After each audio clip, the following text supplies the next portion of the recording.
సార్వత్రిక సంఘ ఈ ప్రోగ్రాం నడిపించట్లో మరి ఎంతో భారం వహిస్తున్నటువంటి విక్రబాబు గారికి, ఎవరైతే టీంలో ఉన్నారో వారందరికీ ప్రభు పేట వందనాలు తెలియజేస్తున్నానండి. ఇక ఉదయకాల సమయంలో ఒక 10 నిమిషాల వాక్యాన్ని మనం వినడానికి ప్రయత్నించేద్దాం. 10 నిమిషాలైనా కాస్తంత మనస్ఫూర్తిగా వాక్యం మీద మీ మనసును లగ్నం చేసి వాక్యాన్ని అంగీకరించాలని ప్రభు పేట మీకు మనవి చేస్తున్నాను.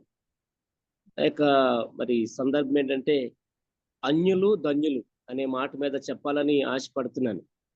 అన్యులు ధన్యులు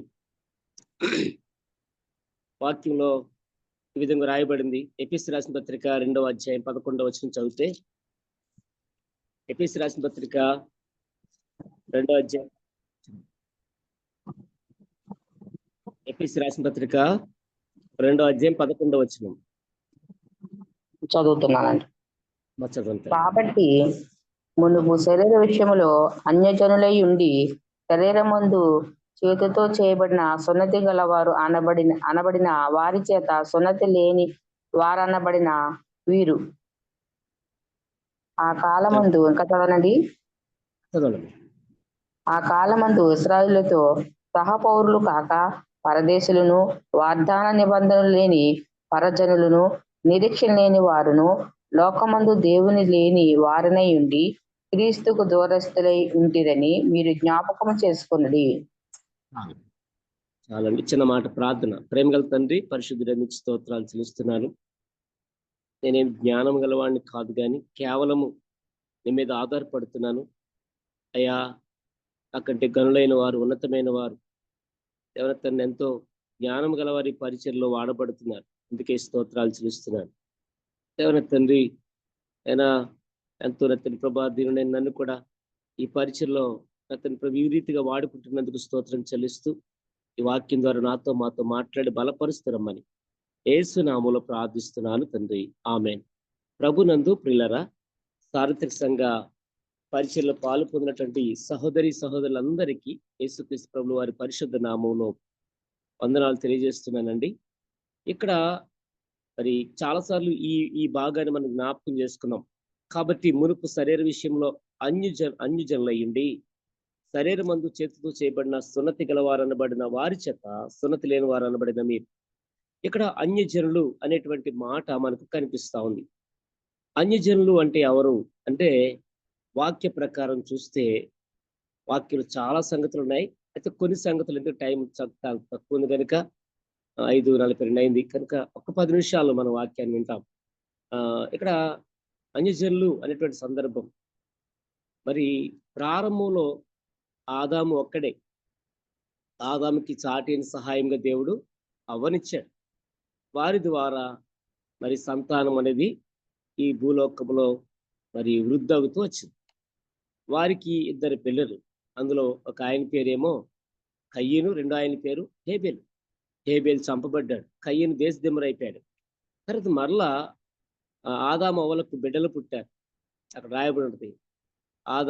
ఆదాము కుమారులను కుమార్తెలను కని 930 సంవత్సరాలు బ్రతికి చనిపోయినాడు. 930 సంవత్సరాలు బ్రతికాడండి. ఒక్కరోజు కాదు, 2 రోజులు కాదు. ఇక్కడ ఉన్నటువంటి జనరేషన్స్ తో మనం ఎప్పుడు కూడా వారిని మనము బేరీజ్ వేసుకోకూడదు. వారు జీవించిన కాలము, వారి యొక్క పరిస్థితులన్నీ వేరు. 930 సంవత్సరాలు బ్రతికాడు అతను. అయితే ఎంతో మందిని కన్నాడు, ఎంతో మందిని పెంచాడు, పెద్ద చేశాడు.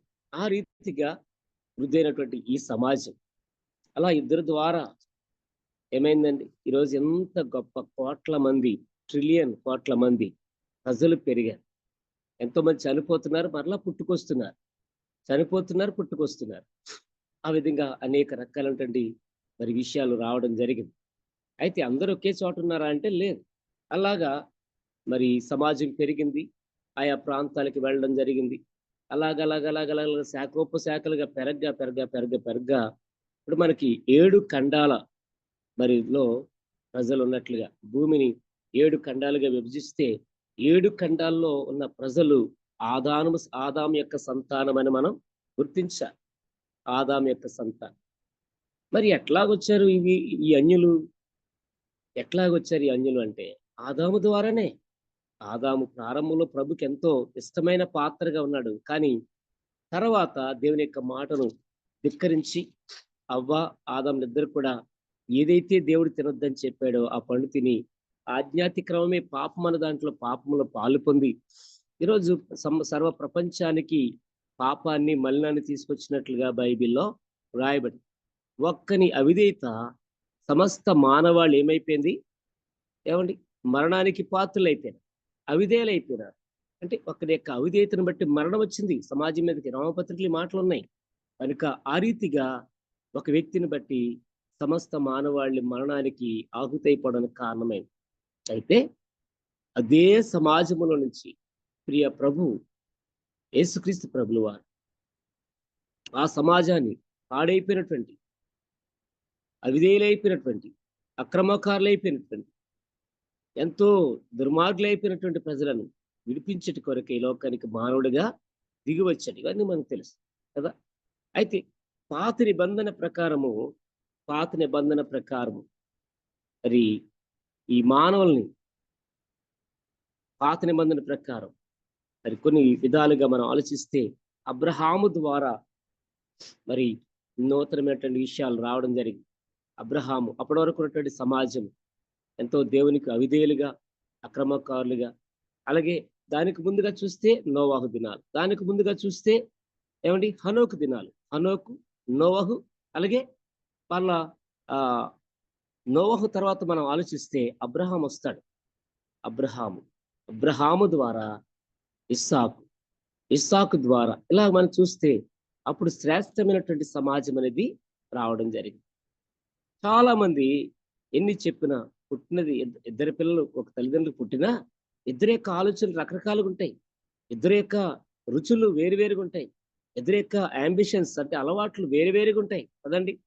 కనుక నా ప్రియులరా అలాగా మరి అబ్రహాము ద్వారా వచ్చిన సంతానమైనటువంటి ఇస్సాకు ద్వారా శ్రేష్టమైన ప్రజలు రావడం జరిగింది. అబ్రహాము దేవుడిని నమ్మాడు, అది అతని నీతిగా ఎంచబడింది. అంతేకాదు దేవుడు ఏమైతే చెప్పాడో దాని ప్రకారంగా అతడు చేశాడు గనుక అతడు దేవుని యొక్క బిడ్డగా చేయబడ్డాడు కదండి. అలాగా ఇస్సాకు నుంచి యాకోబుకి ఎంతమంది సంతానం అంటే 12 మంది సంతానం. 12 మంది సంతానం ద్వారా మరి సృష్టి యొక్క దేవుని ప్రజలుగా వారు చేయబడ్డారు. దేవుని ప్రజలుగా 12 మంది గోత్రాలు లేకపోతే 12 మంది బిడ్డల ద్వారా ఉన్నటువంటి వారిని గోత్రకర్తలుగా మరి దేవుడించినట్లుగా రాయ.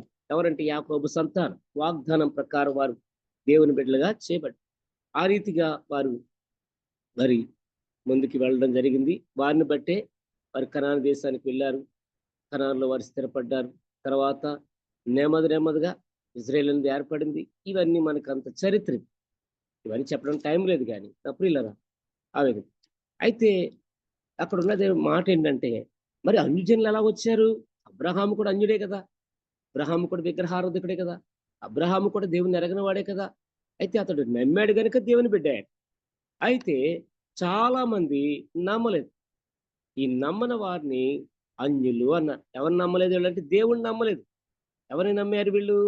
అందుకని వాక్యంలో కూడా రాయబడింది 11వ వచనంలో, కాబట్టి మునుపు శరీర విషయంలో అన్యజనులైండి శరీరమందు చేతితో చేయబడిన సున్నతి గలవారనబడిన వారి చేత సున్నతి లేని వారనబడిన మీరు ఆ కాలమందు ఇజ్రాయేల్తో సహపౌరులు కాక పరదేశులను వాగ్దాన నిబంధన లేని పరజనులను నిరీక్షణ లేని వారును లోకమందు దేవుడు లేని వారయ్యండి. ఎవరు లేరంటే వీరికి ఒక దేవుడు లేడు. ఈరోజు మనం చూస్తే భారతదేశంలో గమనిస్తే దేవుని బిడ్డలారా, కులానికి ఒక దేవుడు కదా, కులానికి ఒక్క దేవుడు, ప్రాంతానికి అనేక రకాల దేవుళ్ళు, ఒక్కొక్క ప్రాంతంలో ఒక్కొక్క పేరుతో దేవుళ్ళని దేవతలను పిలుస్తూ పూజిస్తూ ఆరాధిస్తున్నటువంటి ఒక రకమైనటువంటి అంధకార సంబంధమైనటువంటి విషయాల్లో ఇప్పుడు మన దేశం ఉంది కదండి. మనందరికి తెలుసు, ఒక చీకటి యుగంలోకి మనం వచ్చేసాం. ఒక చీకటి ఛాయలు మనల్ని అలుముకున్నాయి. చాలా ఘోరమైన స్థితిలో మన భారతదేశం ఉంది. పురాతన కాలానికి వెళ్తే చాలా ఘోరం, భయంకరమైన పరిస్థితులు, అఘోరాల కంటే ఘోరమైన పరిస్థితులు అప్పట్లో ఉన్నాయి కదా. మరి దేవుని బిడ్డలారా, అలాంటి దేవుని ఎరగనటువంటి, దేవుడు అంటే తెలియనటువంటి, మంచి మర్యాద లేనటువంటి ప్రజలుగా ఉన్నవారే అన్యుల గురించి కొన్ని సంగతులు బైబిల్లో రాయబడి నేను రాసుకున్న కొన్ని సంగతులు ఏంటంటే చూడండి, అన్యులు ఎవరంటే చూడండి, ఎఫెసీ రాసిన పత్రికలో 4:17 రాయబడింది అన్యులు. ఎఫెసీ రాసిన పత్రిక 4:17 చూస్తే 4:17 చూస్తే ఏమని రాయబడిందంటే, కాబట్టి అన్యజనులు నడుచుకున్నట్లు వీరక మీదట నడుచుకున్న వలదని ప్రభువునందు సాక్ష్యమిచ్చుచున్నాను. వారైతే అంధకారమైన మనసు గలవారై తమ హృదయములు కాఠిన్యము వలన తమలోనున్న అజ్ఞానము చేత దేవుని వలన కలుగు జీవములో నుండి వేరుపరచబడిన వారే తమ మనసునకు కలిగిన వ్యర్థత అనుసరించి నడుచుకొనుతున్నారు. ఇక్కడ అన్యజనుల గురించి రాయబడింది. అన్యజనులు ఎట్లా ఉన్నారంట? వారు ఎలా ప్రవర్తిస్తున్నారంట? అంధకారమైన మనసు కలిగినటువంటి వారంట అన్యజనులు అంటే. అంతేకాదు మరి ఎంకలాంటి వారంటే తమ హృదయ కాఠిన్యము వలన తమలోనున్న అజ్ఞానము చేత దేవుని వల్ల కలుగు జీవంలో నుండి వేరు చేయబడి దేవుని యొక్క జీవములో నుండి. అంటే వీరు ఎవరంటే పైకి బ్రతుకుతున్నారు కానీ వీరు నిర్జీవులు, నిర్దేవులు, దేవుడు లేని వారు, నిర్జీవులు, జీవము లేని వారు. ఎందుకంటే జీవము గల దేవుణ్ణి ఆశ్రయించలేదు వీరు, జీవము గల వారు కాదు గనక ఏమండి ఆ రీతిగా వీరి జీవితంలో ఎంతో మరి జీవము లేని వారుగా కనిపిస్తున్నారు. కఠినులు, అంధకార మనసు గలటువంటి వారు, అంధకార మనసు గలవారు. అంతేకాకుండా నా ప్రియమైన వాళ్ళరా, వీరు ఎట్లాగున్నారు అని అంటే ఆ 19 కూడా నేను చదువుతున్నాను. వారు సిగ్గులేని వారయ్యుండి నానా విధమైన అపవిత్రతకు అత్యాశతో జరిగించుటకు తమను తామే కాముకత్వమునకు అప్పగించుకున్నారు. వీరు ఎలాంటి వారంటే సిగ్గులేని వారు, నానా విధమైన అపవిత్రతకు. ఎలాంటి అపవిత్రత అంటే దేవుని బిడ్డలారా,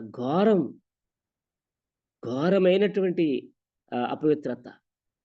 తాము అపవిత్రపరుచుకోవడం, తాము చెడ్డ విషయాలను జరిగిస్తూ మీరు ఎలాగున్నారంటే దేవునికి దూరస్తులైపోయారు. దేవుని ఎరగినటువంటి స్థితిలో గుడ్డివారైపోయారు. బ్లైండ్నెస్, అంధకారం అనేది వీరికి ఏం తీసుకొచ్చిందంటే బ్లైండ్నెస్, గుడ్డితనం కలిగజేసింది. చాలా నీచమైన స్థితికి వాళ్ళు వెళ్ళిపోయినట్టుగా రాయబడి. నా ప్రియులరా, అలాంటి అన్యజనులు ఇంకా వారి గురించి తెలుసుకోవాలంటే చాలా సంగతులు ఉన్నాయి, కానీ ఇంకొక మాట కూడా మనం చూడడానికి ప్రయత్నం చేస్తాం. ఇంకా ఏంటి వీళ్ళ యొక్క కార్యాలంటే నా ప్రియమైన వాళ్ళరా, ఇంకా చూస్తే గనక ఇంకేమున్నాయి? అదే అధ్యాయము 5వ అధ్యాయము లేకపోతే 4వ అధ్యాయము 31 నుంచి చూస్తే సమస్తమైన ద్వేషము, కోపము, క్రోధము, అల్లరి, దూషణ, సకల విధమైనటువంటి దుష్టత్వము. చూసారా ఏమున్నాయండి వీళ్ళలో? ఇవన్నీ కూడా ఎవరిలో ఉన్నాయంట? అన్యజనులలో ఉన్నాయి. అన్యజనులు ఈ స్థితిలో ఉంచబడ్డారు. దేవుని బిడ్డారు, ఎంత భయంకరం కదా! ఎంత కోపం అండి! ఈ రోజున దేవుని ప్రజలను ఎంతగా హింసిస్తున్నారండి. వాళ్ళు మాట్లాడే మాటలు చూస్తుంటే ఎంత అసహ్యంగా మాట్లాడుతున్నారండి. వారు తిడుతున్నటువంటి బూతులు చూడండి. వాక్యంలో ఏముంటది? మీ నోట బూతులైనను కదా, పోకిరి మాటలైనను, అలాంటితో కూడా పోకిరి ఏంటంటే సరస్వతులైన మీరు మాట్లాడొద్దని అంటే వీళ్ళు అవన్నీ మాట్లాడుతున్నారండి. ఇవన్నీ చేస్తున్నారండి వాళ్ళు కదా. కాబట్టి దేవుని బిడ్డలారా, ఇంకా చాలా చెడ్డగా ఉన్నాయి. వారి యొక్క క్రియలు చూడాలంటే రోమపత్రికలో 1వ అధ్యాయంలో మనకు కనిపిస్తుంది. రోమపత్రిక 1వ అధ్యాయము చూస్తారా అండి? 26వ వచనం నుంచి చూస్తే, రోమపత్రిక 1:26 నుంచి చూస్తే వారు ఎట్లాంటి వారంట? అందువలన దేవుడు తుచ్చమైన అభిలాషలకు వారిని అప్పగించెను. వారి స్త్రీలు సహితము స్వాభావికమైన ధర్మమును విడిచి స్వాభావిక విరుద్ధమైన ధర్మమును అనుసరించిరి. అటువలే పురుషులు కూడా స్త్రీ యొక్క స్వాభావికమైన ధర్మమును విడిచి పురుషులతో పురుషులను అవశ్యమైనది చేయొచ్చు, తమ తప్పిదములకు తగిన ప్రతి ఫలమును పొందుచు ఒకరి ఒకరు కామ తప్పులైరి. కదండి. ఇంకా కిందకు చదువుతుండే కానీ ఇవాళ చదవడానికి టైం లేదు కనుక నేను మామూలు చెప్తున్నాను. చాలా భయంకరమైనటువంటి విషయాలు ఉన్నాయి. అంటే ఈ యొక్క క్రియలు దేవుడు వారిని భ్రష్ట మనసుకు అప్పగించేశాడండి. దేవుడు తట్టుకోలేకపోయాడు. ఇక వాళ్ళని చావరా, నీ బ్రతుకుని నువ్వు బ్రతకరా. కొన్నిసార్లు అంటారు చెప్పిన గద్దించినా వినకపోతే ఆడు చావనండి అంటారు కదా పెద్దవాళ్ళు. అలాగా దేవుడే వీరిని ఒక రకమైనటువంటి ఆత్మకు అప్పగించేశాడు దేవుడు. ఎందుకంటే వారు వినరు, వారు లోబడరు, వారు లోబడే స్వభావం గలవారు కాదు. నా ప్రియమైన దేవుని బిడ్డలారా, అలా అన్యజనుల యొక్క క్రియలు మనం గమనిస్తే చాలా తుచ్చమైన చాలా సంగతులు ఉన్నాయి, కానీ అవన్నీ చెప్పడానికి లేదు. కానీ ఆ విధంగా వారి జీవితాల్లో దేవునికి ఎంతో అవిధేయులుగా, అక్రమకారులుగా ఉన్నటువంటి అన్య జనాంగ మరి యేసుక్రీస్తు ప్రభుల వారి ద్వారా దేవుడు మనం కూడా అట్లాంటి వారినే ఒకప్పుడు ఏది దేవుడో తెలియకుండా ప్రతి ఒక్కరికి మనం మొక్కాము. ఏది నిజమో ఏది సత్యమో దాన్ని అనుసరించిన వారం కాదు. ఒకవేళ ఎవరైనా సత్యం చెప్తే వాళ్ళని కొట్టాము, వాళ్ళని చేదరించుకున్నాము, వారి మీద దోషణలాడాము కదా. అయితే అలాంటి అన్యజనులమైనటువంటి మనల్ని కూడా దేవుడు కనికరించి మనందు జాలు చూపించిన వాడే. ఎఫెసీయులకు పత్రికలో అదే అధ్యాయం ఇందా చదివిన సిస్టర్ గా చదివినటువంటి రెండో అధ్యాయంలో ముగించడానికి ఇష్టపడుతున్నాను. 13వ వచనం చదువుదామండి. ఆయనను ముందు దూరం మీరు ఇప్పుడు క్రీస్తు యేసునందు క్రీస్తు రక్తం వలన సమీపస్తులై ఆయన సమాధానమయ్యుండి మీకును మాకును ద్వేషమునగా విధిరూపకమైన ఆజ్ఞలు గల ధర్మశాస్త్రమును తన శరీరమందు కొట్టివేటి చేత మధ్య గోడను పడగొట్టి మన ఉభయులను ఏకం చేసెను. ఇది కదండి దేవుని బిడ్డలారా. అన్యజనుల యొక్క పరిస్థితులు మనం గమనిస్తే ఇంకోటి వారికి ఏం లేదంటే సున్నతి లేదు అనగా దేవుడు అబ్రహాము దగ్గర నుంచి ఏమి ఏర్పాటు చేశాడంటే సున్నతి ఏర్పాటు చేశాడు. సున్నతి పురుషులు ఏం చేయాలట, 8వ రోజునే పురుషుడిగా పుట్టినటువంటి బిడ్డల్ని ఏం చేయాలి, దేవునికి ప్రతిష్ఠించాలి. సున్నతి అంటే అది దేవునికి ప్రతిష్ఠించడం. అలాగా ప్రతి పురుషుడు దేవునికి ఏం చేయాలి, ప్రతిష్ఠించుకోవాలి. దేవుని ప్రియమైన వాళ్ళరా, ఆ విధంగా దేవాది దేవుడు అన్యులను ఏం చేశాడు, మరి ఒక క్రమం పెట్టాడు. ఆ క్రమంలో ఉండాల్సినటువంటి వారు ఎవరంటే అన్యులు. కానీ ఏమైందంటే అన్యుల పరిస్థితి ఏమైందని తర్వాత అది ఒక ఘోరమైనదిగా మారి వారు జీవితంలో ఏం లేని వారు ఉన్నారంటే అప్రియమైన వాళ్ళరా, వారు సున్నతి లేదు, ఘోరమైన వారు, నీచమైన వారు, దేవుడంటే ఏమాత్రం కూడా భయభక్తి లేనటువంటి వారు. ఇలాంటి ఈ అన్యులను దేవుడు ఏమండి ప్రియ కుమారుడైనటువంటి యేసుక్రీస్తు వారి ద్వారా ఎట్లా మార్చినాడు. ఆయన మునుపు దూరస్తులైన మీరు దేనివల్ల ఆయన రక్తం వల్ల అనగా క్రీస్తు ప్రభుల వారి యొక్క రక్తం వల్ల మనం ఏమో మనం ధన్యులుగా మార్చబడ్డాం. మీకు ఎంత భాగ్యము కదా. ఆ విధంగా అన్యులమైనటువంటి మనల్ని దేవాతి దేవుడు విడిపిస్తూ వచ్చినాడు. ఎంత ఘోరమైనటువంటి మనలను దేవుడు తన కృప చేత మరి కాపాడుతూ వచ్చినాడు. ఆయన రక్తం చేత మనల్ని కడిగి పవిత్రపరిచినాడు. సిగ్గులేని వారమైన మనల్ని, అపవిత్రులమైన మనల్ని, హృదయ కాఠిన్యం గలవారైన మనల్ని, అంధకార క్రియలు, అంధకార మనస్సు కలిగినటువంటి మనల్ని దేవుడు యేసుక్రీస్తు వారిని బట్టి మునుపు మనము ఎవరంట యూదులు కాకపోయినప్పటికీ, యూదేతరమైనప్పటికీ అలాంటి వారమైన మనల్ని ప్రభు తన రక్తం ద్వారా మనల్ని సమీపస్తులు చేశాడు. అనగా మన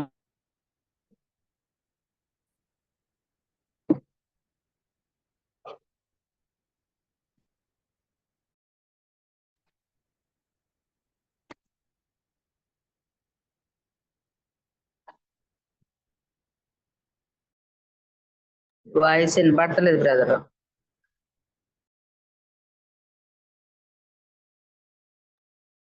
హలో, ఇప్పుడు వినపడుతుందండి? హలో, వినపడుతుందండి. వినపడుతుంది. ఆ విధంగా యూదులు మరి మనం సమీప వారసులము కానిటువంటి మనలకు దేవుడు ఏమిచ్చాడంట? వారసులుగా చేశాడు. అది ఎక్కడ కనిపిస్తుందంటే మనకు 3వ అధ్యాయము ఎఫెసీయులకు రాసిన పత్రిక 6వ వచనంలో కనిపిస్తుందండి. 3:6. 3:6.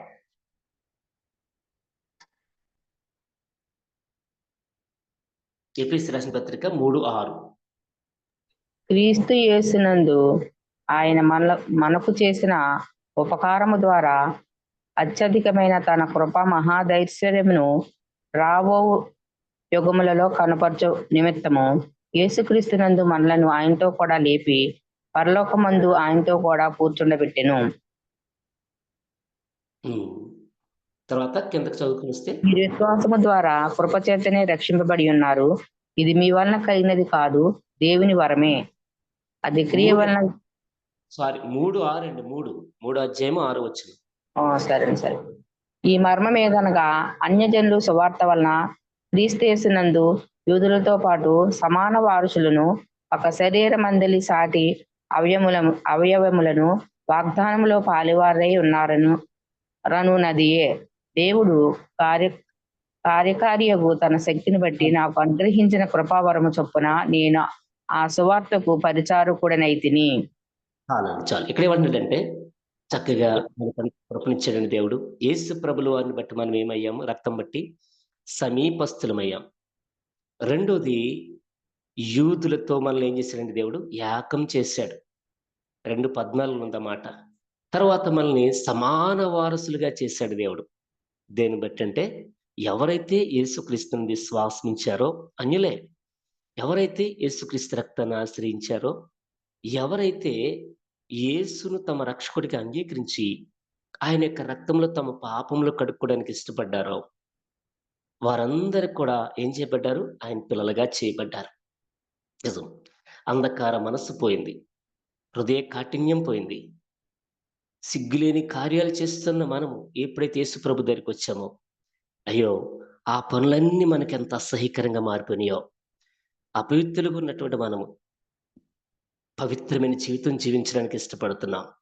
నా జీవితం కూడా అనేక సార్లు ఏమండి, నేను త్రాగుబోతులతో సహవాసం చేసిన వాడిని, కానీ ఎప్పుడు తాగలేదు. కానీ అసహ్యమైనటువంటి మాటలు మాట్లాడే వారితో స్నేహం చేసిన వాడిని.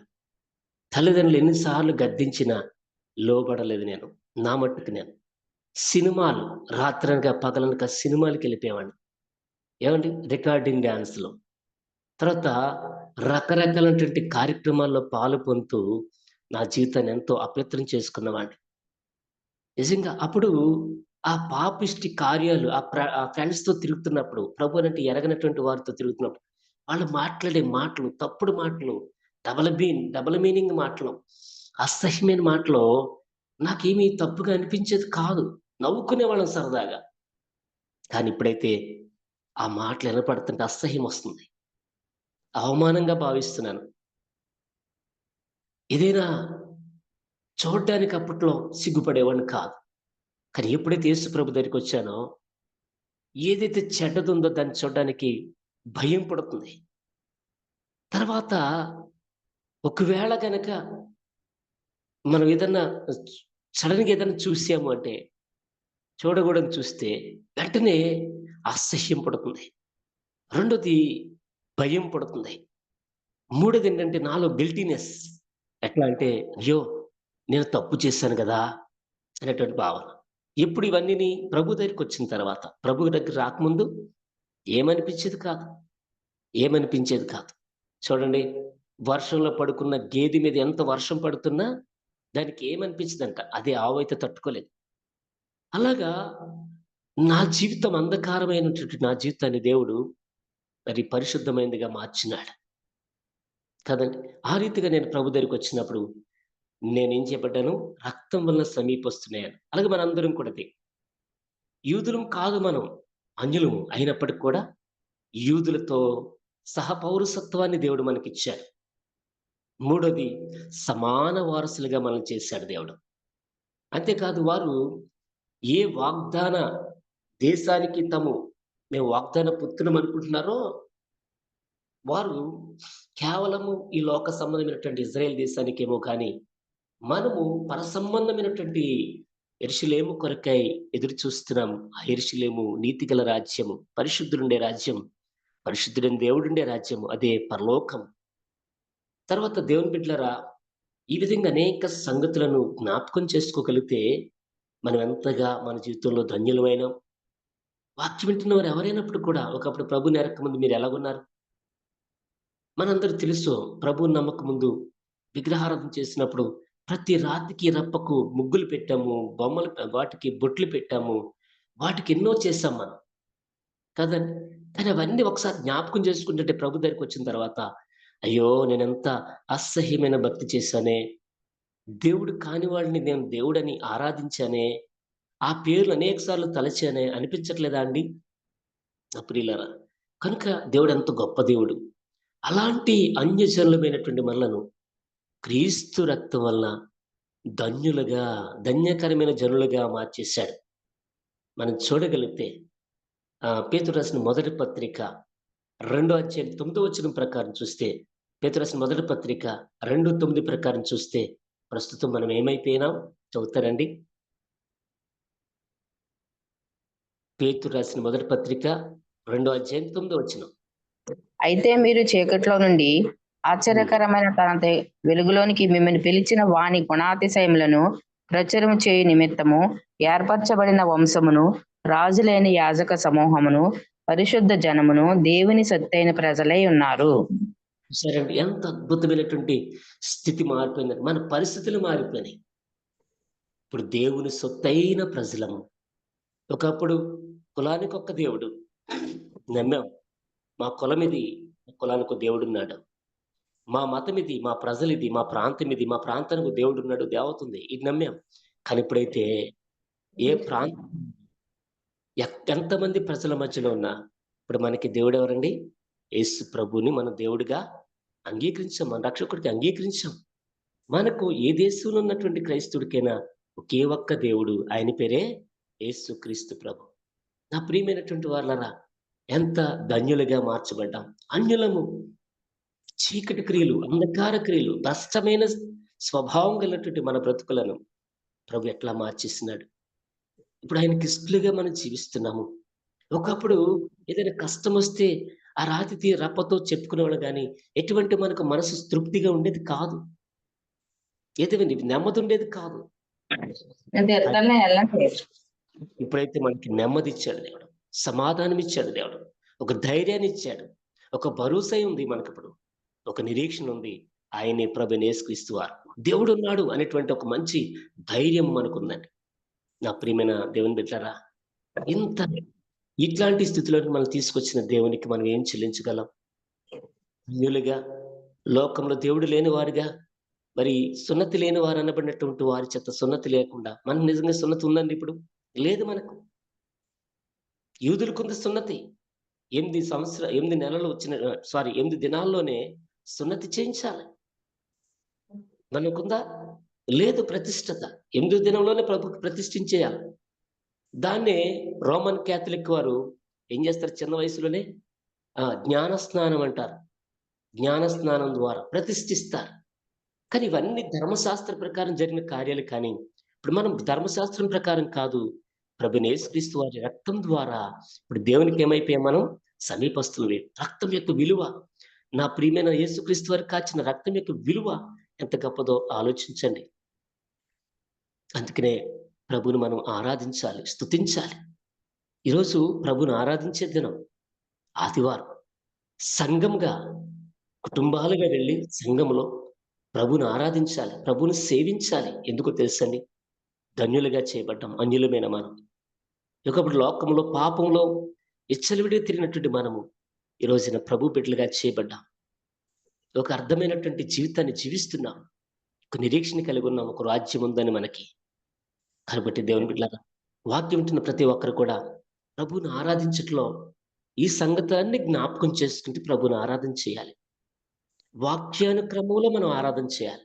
ఒకప్పుడు నేనేంటో, ప్రస్తుతం నేను ఎట్లా మార్చబడి దేవునికి దగ్గరగా ఉన్నాను. ఇలాగా ప్రభువుని ఆరాధిస్తే ఎంత బాగుంటుంది కదా!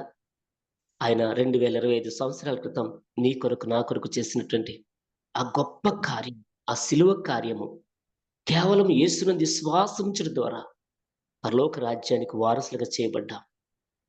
దేవుని యొక్క సొత్తైన ప్రజలుగా, పరిశుద్ధ జనముగా, యాజక సమూహంగా దేవుడు మనల్ని చేశాడు.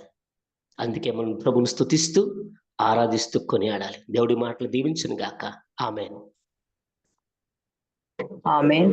స్తోత్రం. దేవునికి వందనాలు. చక్కటి మాటలు వివరించిన అయ్యగారికి ఇంకా ఇంకా వందనాలండి. ఎందుకంటే మాకు తెలియని విషయాలు, మరి అన్యులు అయిన వారు ధన్యులని చక్కటి వాక్యం మాకు మేము ఇంతవరకు ఎప్పుడు వినలేదు. అయ్యగారు వాక్యం, చక్కటి వాక్యం చెప్పారు. నిజమే. మరి ఒకనొక పరిస్థితిలో కూడా మనం కూడా అన్యుల వలె ఉన్నాము. మరి అన్యులకు ఉన్నటువంటి అన్ని అలవాట్లు కూడా మనకు ఉన్నాయి. మనలో కోపం, మరి కక్షలు, ఎన్నో రకాలమైన మన నోట్లోంచి వచ్చిన మాటలను బట్టి అది మనం అన్యులుగానే వచ్చి ఉన్నాం కదండి. మరి మన అన్యులుగా వచ్చిన వారు మనం ధన్యులు. ఎందుకంటే దేవుడు నమ్ముకున్నాం కాబట్టి మనకు ధన్యతనిచ్చాడని చక్కటి మాటలు వివరించారు. మరి అన్యులైన వారు ఏ స్థితిలో ఉంటారు? దేవుడిని నమ్ముకున్న తర్వాత మనం ఆయన రక్తం ద్వారా ఆయనకి సమీపస్తులై ఉండి మనం ఇట్టి ధన్యత పొందుకున్నామని చక్కటి మాటలు మరి చెప్పిన అయ్యగారికి వందనాలు అయ్యగారు. మరి వాక్య నిమిత్తం మన మధ్యన బ్రదర్ ప్రార్థన చేస్తారు. సర్వశక్తిమంతుడా గొప్ప తండ్రి, నీకు వందనాలు, స్తోత్రాలు ప్రభా. ఈ లోకంలో ఎలా జీవించాలో నా తండ్రి, ఏది రమ్యమైనదో నా తండ్రి రీతిలో చక్కటి మాటలు బోధకం ద్వారా మా యొక్క దైవజనుల ద్వారా మాకు వినిపించిన తండ్రి, మీకు వందనాలు ప్రభా. ఇది మట్టుకొని సరైన త్రోవలో నడిచేటువంటి ధన్యతను, బుద్ధిని మా అందరికి దయచేసిన ప్రభా. నా తండ్రి, నీకు ఇష్టమైనటువంటి వారుగా నా తండ్రి బుద్ధి గల కన్నికలుగా మమ్మల్ని మేము సిద్ధపరచుకునే ధన్యతను మాకు మా సంఘానికి దయచేసి బలపరిచి నా ప్రభా మీరే మహిమ ఘనత ప్రభావం పొందమని యేసు క్రీస్తు వారి నామంలో వేడుకొని ప్రార్థిస్తున్నాము తండ్రి. ఆమేన్.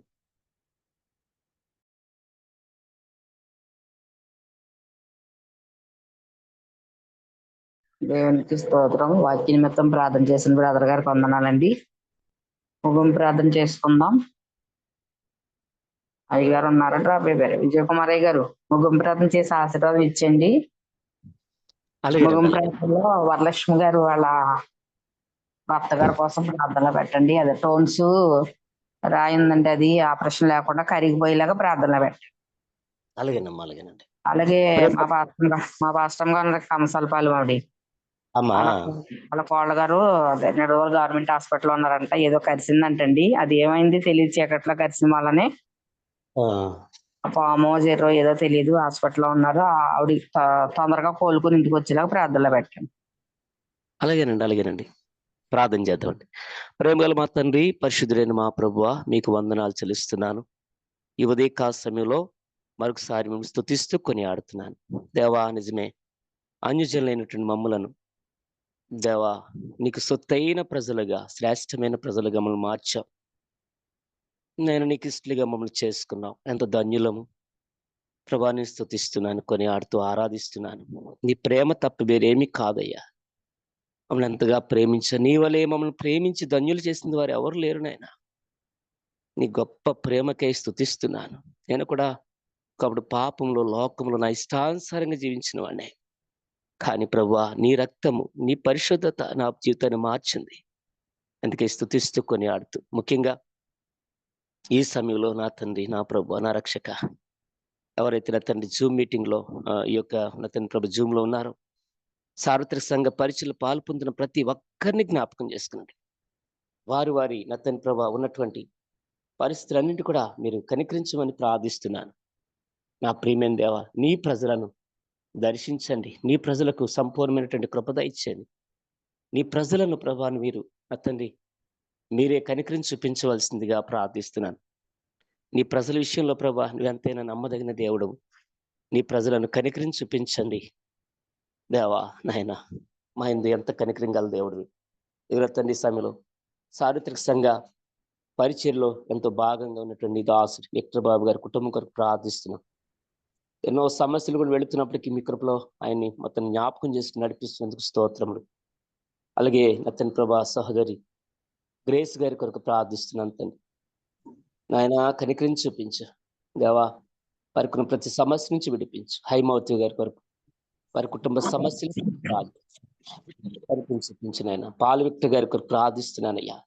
వారి కుటుంబాన్ని కూడా మీరు జ్ఞాపకం చేసుకునండి ఆయన. బలపరచు సంజయ్ గారిని బట్టి, వారి కుటుంబాన్ని బట్టి, వారికి ఇచ్చిన ఇద్దరు కుమార్తెలు, ఇద్దరు అల్లుళ్ళు, మనవరాండ్ల కొరకు ప్రార్థిస్తూ, అలాగే తండ్రి వారికి యజమానికి రక్షణ భాగ్యం కొరకు ప్రార్థిస్తున్న సహాయం చేయండి. అల్లుళ్ళు కూడా రక్షించబడాలి, కృపలోకి తీసుకురండి.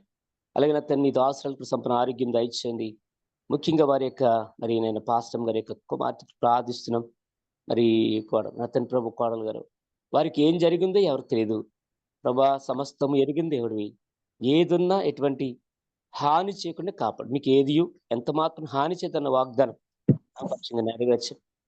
ప్రతి విషమును విరిచివేయండి ప్రభా, మీ రక్తంతో కడగండి, పవిత్రపరచండి. డాక్టర్ గారు కూడా అదేంటో ఎరిగినట్లుగా మరి ఆ టెస్ట్లో అది బయటకు వచ్చినట్లు కృపనిమ్మని ప్రార్థిస్తూ సంపూర్ణమైన క్షేమము, సంతోషం ఆ కుటుంబంలో దయచేయమని ప్రార్థిస్తున్నాను.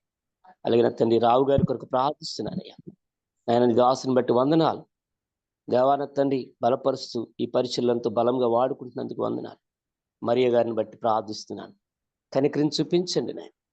అతని వరలక్ష్మి గారు తన వారి యొక్క యజమానులు మరి స్టోన్స్తో బాధపడుతుండగా విడిపించండి, నెమ్మది సమాధానం దయచేయండి. దేవా కళ్యాణి గారి కొరకు ప్రార్థిస్తున్నాను, జ్ఞాపకం చేస్తున్నాను. వారికి నక్కర్లని తీర్చమని ప్రార్థిస్తూ, అలాగే అతను ఎంతో మంది అతని ప్రభా మరి జూమ్లో ఎంతో అతను సంతోషంగా పాలు పొందేవారు, వారందరూ కూడా జ్ఞాపకం చేసుకున్నామని, అయోగ్య దాసు నన్ను కూడా జ్ఞాపకం చేసుకుని కరుణించమని ప్రార్థిస్తూ, సత్యనారాయణ గారి కొరకు ప్రార్థిస్తున్నాను, కృప చూపించమని. ప్రభుత్వ తండ్రిలా మా ప్రియులైన వారందరి కొరకు ప్రార్థిస్తూ, యేసు క్రీస్తు ప్రభుల వారి పరిశుద్ధమైన నామములో అతని మీ యొక్క కృపను క్షేమను విస్తరింప చేస్తారని వేడుకుంటూ యేసే నామములో ప్రార్థిస్తున్నాను తండ్రి, ఆమేన్.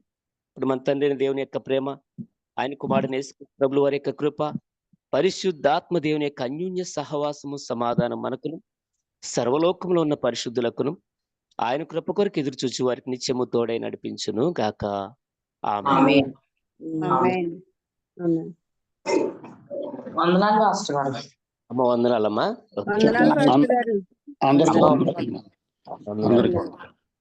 రూమ్ లో ఉన్న వారు అందరికీ వందనాలండి. వందనాలు అందరికీ వందనాలు.